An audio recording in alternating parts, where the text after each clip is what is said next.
नमस्कार दोस्तों एक बार फिर से आप सभी का बहुत बहुत स्वागत है। इंदिरा महिला शक्ति उद्यम प्रोत्साहन योजना। जी हाँ दोस्तों, आज का हमारा ये वीडियो महिलाओं के लिए, खासकर उन महिलाओं के लिए जो कि आगे बढ़ना चाहती हैं, जो कि अपना काम करना चाहती हैं, जो कि अपना उद्योग स्थापित करना चाहती हैं, जिसके लिए राजस्थान सरकार उनको प्रोत्साहन के रूप में उनको लोन सुविधा प्रोवाइड करती है। तो ये किस प्रकार से आप इसके लिए अप्लाई कर सकते हो, क्या क्या डॉक्यूमेंट आपके इसके अंदर लगने वाले हैं और कहां पर जाकर आप इसके लिए अप्लाई कर सकते हो, कितना लोन आपको इसके ऊपर मिलेगा, इस प्रकार की सारी कंप्लीट जानकारी आज का हमारा ये वीडियो आपके लिए लेकर आया है। तो सबसे पहले तो दोस्तों मैं आपको बता दूं, ये हमारे राजस्थान के अंदर महिलाओं को प्रोत्साहन देने के लिए शुरू की गई इंदिरा महिला शक्ति उद्योग प्रोत्साहन योजना, जो हमारी स्टार्ट की गई है महिलाओं को आगे बढ़ाने के लिए, उनको रोजगार प्रदान करने के लिए,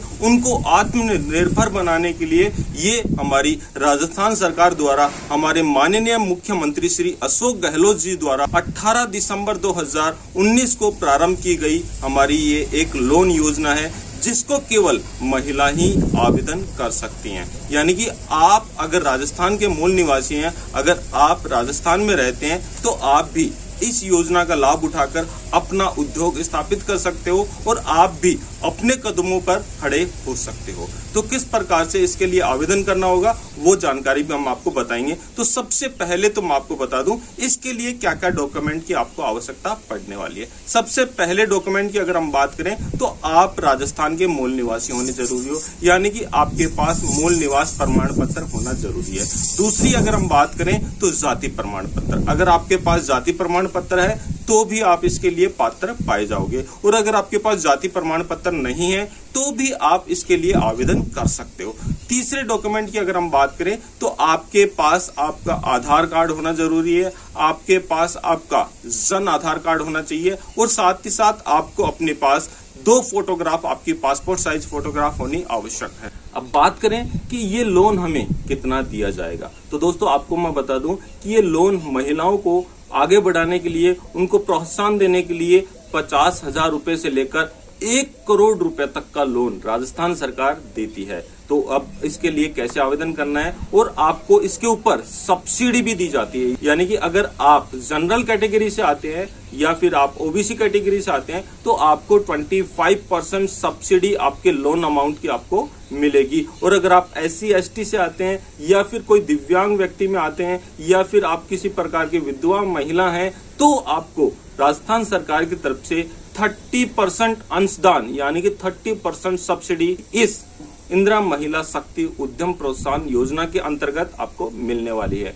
तो इसके लिए कैसे आवेदन करना है उसके लिए हम आपको ले चलते हैं हमारी कंप्यूटर स्क्रीन के ऊपर। दोस्तों आपको पूरी की पूरी जानकारी आपको इस वीडियो के अंदर मिलेगी, तो आप सभी से अनुरोध है कि वीडियो को पूरा जरूर देखिएगा, क्योंकि पूरे राजस्थान के अंदर या फिर हम बात करें कि पूरे यूट्यूब के अंदर कोई भी वीडियो आपको इसके अंतर्गत नहीं मिलेगा, और जिसके अंदर ये आपको संपूर्ण जानकारी बताई जा रही हो कि किस प्रकार से ये ऑनलाइन फॉर्म आपको फिल करना है। इसके लिए आपके पास एक मोबाइल नंबर आपका होना जरूरी है, साथ ही साथ आपके पास आपकी खुद की SSO ID होनी जरूरी है, और आप इसको अपनी SSO ID से ही अपना अप्लाई कर सकते हो। तो चलिए दोस्तों बिना समय गंवाए चलते हैं हमारी कंप्यूटर स्क्रीन के ऊपर।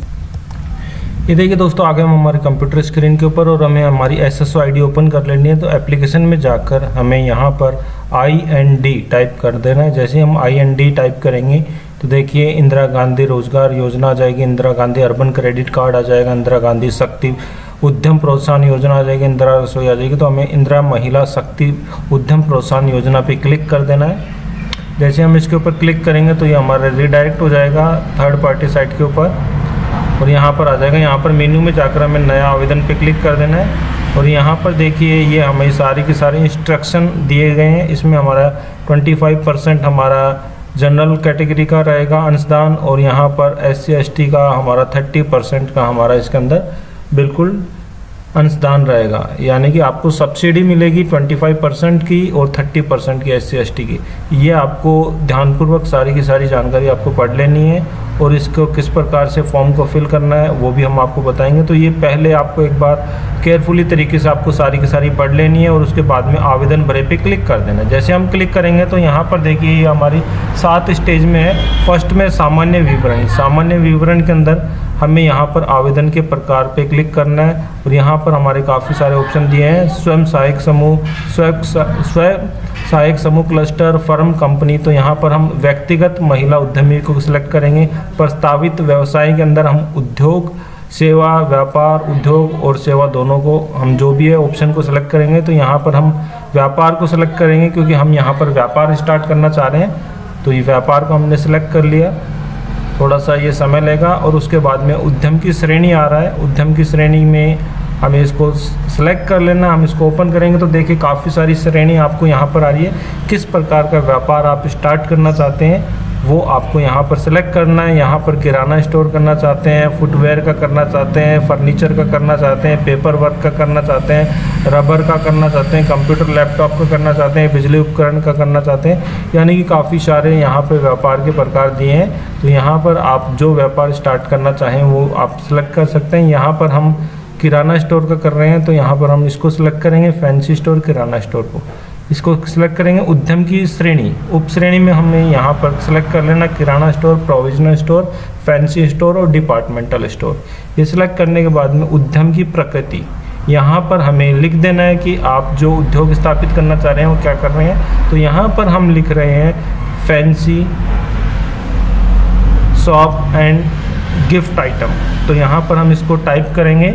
जो भी हम उद्योग की प्रकृति है, वास्तविक कार्य हम क्या करेंगे उसके अंदर वो सारी की सारी जानकारी हमें यहाँ पर टाइप कर देना है। तो यहाँ पर हम टाइप कर रहे हैं fancy shop and gift item. दोस्तों अगर किसी प्रकार की असुविधा हो आपको तो आप हमें कमेंट भी कर सकते हैं और हमें व्हाट्सएप के माध्यम से भी जानकारी ले सकते हैं। फिर वरीयता की श्रेणी नीचे आ जाता है। वरीयता की श्रेणी, इसमें काफ़ी सारे ऑप्शन हैं। यहाँ पर जो भी वरीयता आप इसमें रखते हैं वो आपको सेलेक्ट कर लेना है। उद्यम स्वरूप के पुरस्कृत, बैंक के अच्छे ऋण, स्टार्टअप उपकरण। हम यहाँ पर स्टार्टअप करना चाह रहे हैं तो स्टार्ट उपकरण पे हम क्लिक करेंगे और आगे जाए को हम एक बार इसको सारा का सारा देख लेंगे। और ये नवीन, हमारा उद्यम के प्रकार नवीन है, हम इसको सिलेक्ट कर लेंगे और उसके बाद में आगे जाए पे हमें क्लिक कर देना है। आगे जाए जैसे भी हम क्लिक करेंगे तो हमारा सेकंड स्टेज पे आ जाएगा आवेदक का विवरण। यानी कि जो भी इसमें ऋण के लिए आवेदन कर रहा है उसका विवरण डालना। आपको यहाँ पर उसका आधार संख्या यहाँ पर डाल देनी है और आधार संख्या डालने के बाद में यहाँ पर वेरीफाई कर देना है। आपको चेक बॉक्स पे क्लिक करेंगे और यहाँ पर OTP जाएगा और वो आधार संख्या आपका वेरीफाई हो जाएगा। इसी प्रकार से जन आधार संख्या भी आपको वेरीफाई कर देना है। ये वेरीफाई करने के बाद में इसमें मैक्सिमम डिटेल ये ऑटोमेटिकली ले लेगा और यहाँ पर आपकी श्रेणी आपको सेलेक्ट कर लेनी है। क्या आवेदक दिव्यांग है? यदि हाँ तो यस कर दीजिए, नहीं तो नो कर दीजिए। सामाजिक श्रेणी आपको सेलेक्ट कर लेनी है। धर्म आपको सेलेक्ट कर लेना है। शैक्षणिक योग्यता आपको सेलेक्ट कर लेनी है। इसके अलावा कोई और आपके पास योग्यता है तो वो आपको लिख देनी है। कार्य का अनुभव यानी कि कितने साल का आपको अनुभव है वो आपको महीने में लिखना है। तो यहाँ पर हमने 36 महीना लिखा और इसको सेव कर देना है। फिर उसके बाद में आवेदक कार्य स्थल का पता यानी कि आपको अपना एड्रेस के वेरीफाई कराना है। यहाँ पर सारी की सारी डिटेल देखिए ऑटोमेटिकली मैक्सिमम आ जाएगी। तो यहाँ पर आपको अपना गांव सेलेक्ट कर लेना है। तो यहाँ पर आपको इंग्लिश में टाइप कर देना है। हिंदी में टाइप करना चाहें हिंदी में भी कर सकते हैं, आपकी इच्छा है। तो यहाँ पर हमने लिख दिया है गाँव का नाम और बाकी सारी चीज़ें आ जाएंगी। मोबाइल नंबर आपको लिख देना है। अल्टरनेट नंबर अगर कोई हो तो लिख देना है। ईमेल एड्रेस आपका कोई हो तो वो लिख देना है। यहाँ पर फिर आपको यदि वर्तमान और स्थायी पता सेम हो तो आप चेक बॉक्स पे क्लिक कर दें और यहाँ पर भी आपको अपना गांव का लिख देना है।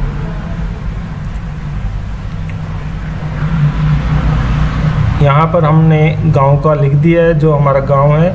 उसके बाद में नीचे आ जाता है हमारा यदि कार्यस्थल का पता वर्तमान पते के समान है तो चेक बॉक्स पे क्लिक करिए और अलग है तो आपको यहाँ पर वो पूरा का पूरा पता लिख देना जहाँ पर आप अपना स्टार्टअप करना चाहते हैं। वहाँ पर सारी डिटेल लिखने के बाद में आपको नीचे आ जाना है। एक बार चेक कर लेना सारी की सारी और उसके बाद में आपको नीचे आ जाना है। ये देखिए हमने सारा का सारा कर दिया। विवरण सेव करें पे आपको क्लिक कर देना है। विवरण जैसे सेव करेंगे तो ये देखिए टैब 3 आवेदक समूह एक कार्यस्थल का पता सफलतापूर्वक सेव हो गया।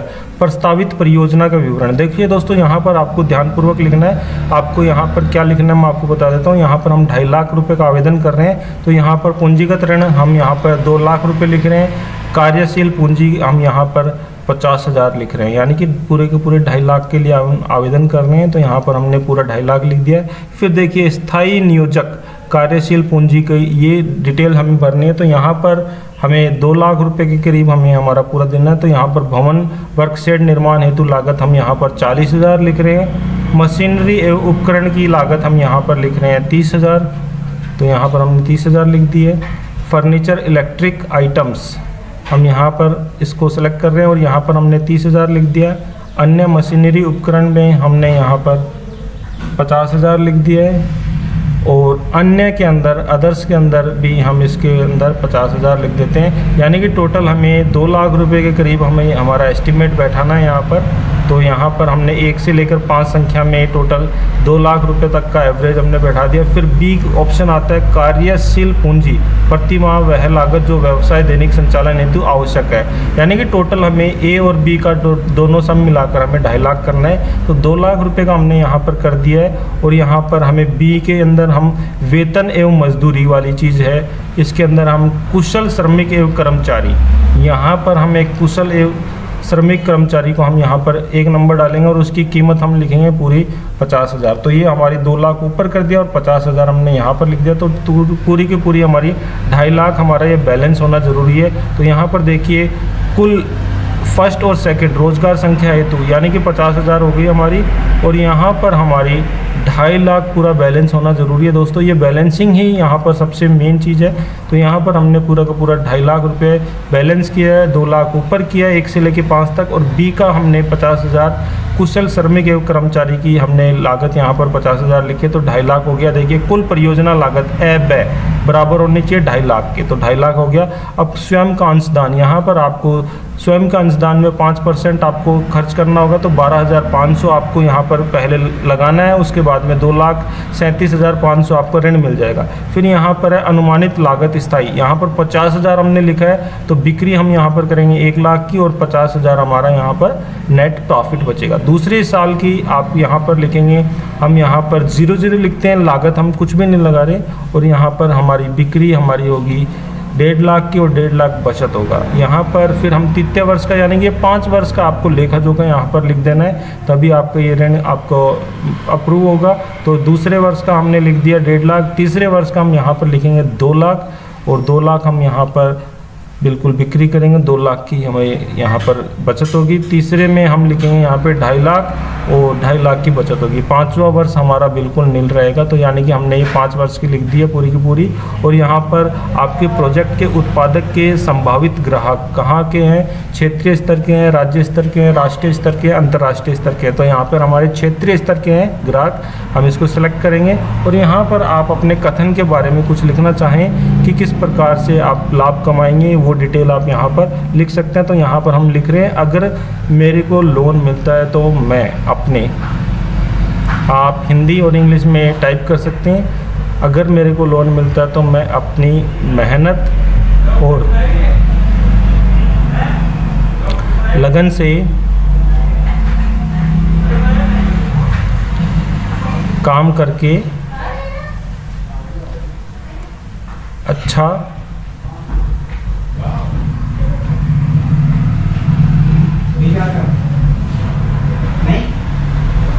प्रॉफिट कमा सकते हैं।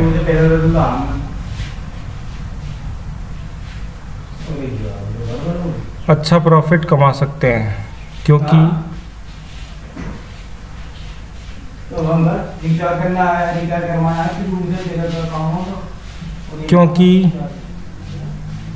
मेरे को इसका अच्छा अनुभव है।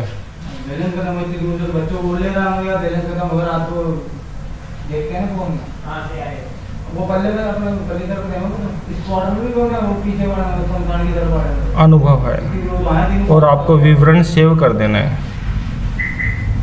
आपको विवरण पे सेव पे क्लिक कर देना है। और ये आपका टैब सेव हो जाएगा। और उसके बाद में आपको नेक्स्ट स्टेप आ जाएगा प्रस्तावित वित्तीय संस्था का विवरण। आपको यहाँ पर बैंक की डिटेल आपको सेव करनी है, जिस बैंक में आपका खाता है वो आपको यहाँ पर सेलेक्ट कर लेना है।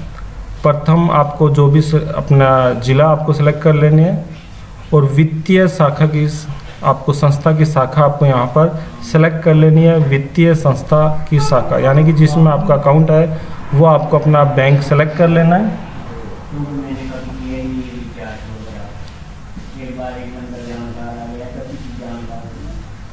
वो आपको अपना बैंक यहाँ पर सेलेक्ट कर लेना है जिसमें आपका खाता है। उसको आपको स्क्रॉल करके सारे के सारे यहाँ पर बैंक के नाम आ जाएंगे। जो भी आपका अकाउंट है जिस भी बैंक में है आपको वो सेलेक्ट कर लेना है नीचे आके स्क्रॉल डाउन करके। और वो आपको IFSC कोड वगैरह बिल्कुल ध्यानपूर्वक देख लेना है उसका। और जहाँ पर आपका खाता है वो आपको सेलेक्ट कर लेना है। तो यहाँ पर आप अपने 2 बैंक आप सेलेक्ट कर सकते हैं। तो यहाँ पर हम हमारा फर्स्ट बैंक सेलेक्ट करेंगे जिसमें हमें लोन मिलेगा, तो वो हम यहाँ पर सेलेक्ट करेंगे। और हमारा ये आ चुका है, हमने इसको सेलेक्ट किया। यहाँ पर IFSC कोड वगैरह सारा का सारा हमारा ऑटो मोड में आ जाएगा जैसे हमने बैंक को सेलेक्ट किया। फिर वैकल्पिक वित्तीय संस्था का विवरण आ जाएगा हमारा। और यहाँ पर हमें हमारा सेकेंडरी अकाउंट सेलेक्ट कर लेना है। इसके अलावा अगर आपका किसी बैंक में खाता है तो आपको वो सेलेक्ट कर लेना है। वित्तीय संस्था का ज़िला आपको यहाँ पर सेलेक्ट कर लेना है। जिस ज़िले में आपका खाता है वो आपको यहाँ पर सेलेक्ट कर लेना है। हम सेलेक्ट कर लेते हैं वित्तीय संस्था का ज़िला। और उसके बाद में वित्तीय संस्था की शाखा हम यहाँ पर सेलेक्ट करेंगे। तो दोस्तों यहाँ पर आप अपना IFSC कोड भी लिखकर आप अपना बैंक को तुरंत सर्च कर सकते हो। तो यहाँ पर हम IFSC कोड लिखेंगे और IFSC कोड से हमारा बैंक तुरंत ही सर्च हो जाएगा।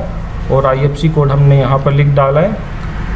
और उसके बाद में IFSC कोड लिखने के बाद में हमारे बैंक का डिटेल आ जाएगा। हमें वो सेलेक्ट कर लेना है कौन सा हमारा बैंक है जहाँ पर हमारा खाता है। वो यहाँ पर पूरा एड्रेस आ जाएगा, आपको ध्यानपूर्वक वो सेलेक्ट कर लेना है। ये दोनों बैंक में अगर आपके पास एक बैंक है तो आप एक दे सकते हो, 2 है तो दोनों दे सकते हो। तो यहाँ पर हमारा आ चुका है, हमने उसको सेलेक्ट कर लिया। और ये थोड़ा सा समय लेगा और उसके बाद में हमारा आ जाएगा। और उसको विवरण को सेव कर देना, हमें विवरण सेव पे हमें क्लिक कर देना है। तो यहाँ पर हमारी बैंक की डिटेल हमारी पूरी की पूरी सेव हो जाएगी, जो भी बैंक डिटेल हमने सेलेक्ट करी है। और ये देखिए हमारे टैब 5 के लिए हमारा आ जाएगा और टैब 5 हमारा सफलतापूर्वक अपडेट हो गया है। फिर टैब 6 हमारा वरीयता क्रम में आने का आधार, यहाँ पर हमें क्लिक कर लेना है। यहाँ पर हमें हमारे डॉक्यूमेंट अपलोड करने हैं। अगर आपने SC ST के लिए आवेदन किया है तो वो डॉक्यूमेंट आपको यहाँ पर टिक करके आपको यहाँ पर लिख देना अपनी कैटेगरी। अगर OBC से हैं तो OBC लिख देना। और यहाँ पर आपको अपना कास्ट सर्टिफिकेट, जाति प्रमाण पत्र यहाँ पर आपको अपना अपलोड कर देना है। यहाँ पर हमने इसको लिख दिया है। यहाँ पर आपको अपना डॉक्यूमेंट अपलोड कर देना। डॉक्यूमेंट की भी एक लिमिट है, एक साइज़ है, तो साइज़ में ध्यान रखते हुए आपको 1 MB के ही डॉक्यूमेंट आपको अपलोड करना है। और डॉक्यूमेंट आपको यहाँ से अपलोड कर देना है। ये हमारा कास्ट सर्टिफिकेट हमारा अपलोड हो रहा है।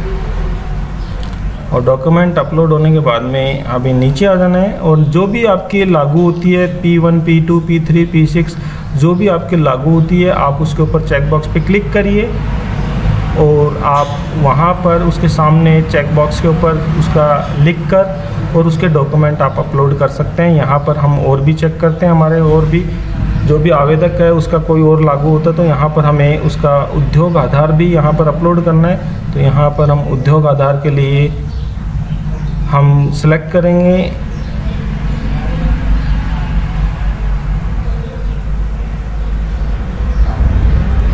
हम नीचे आ जाते हैं थोड़ा। और यहाँ पर उद्योग आधार के लिए हम उसका चेकबॉक्स पे क्लिक करेंगे। यहाँ पर हमारा एक P10 पे हम लिखेंगे उद्यम रजिस्ट्रेशन।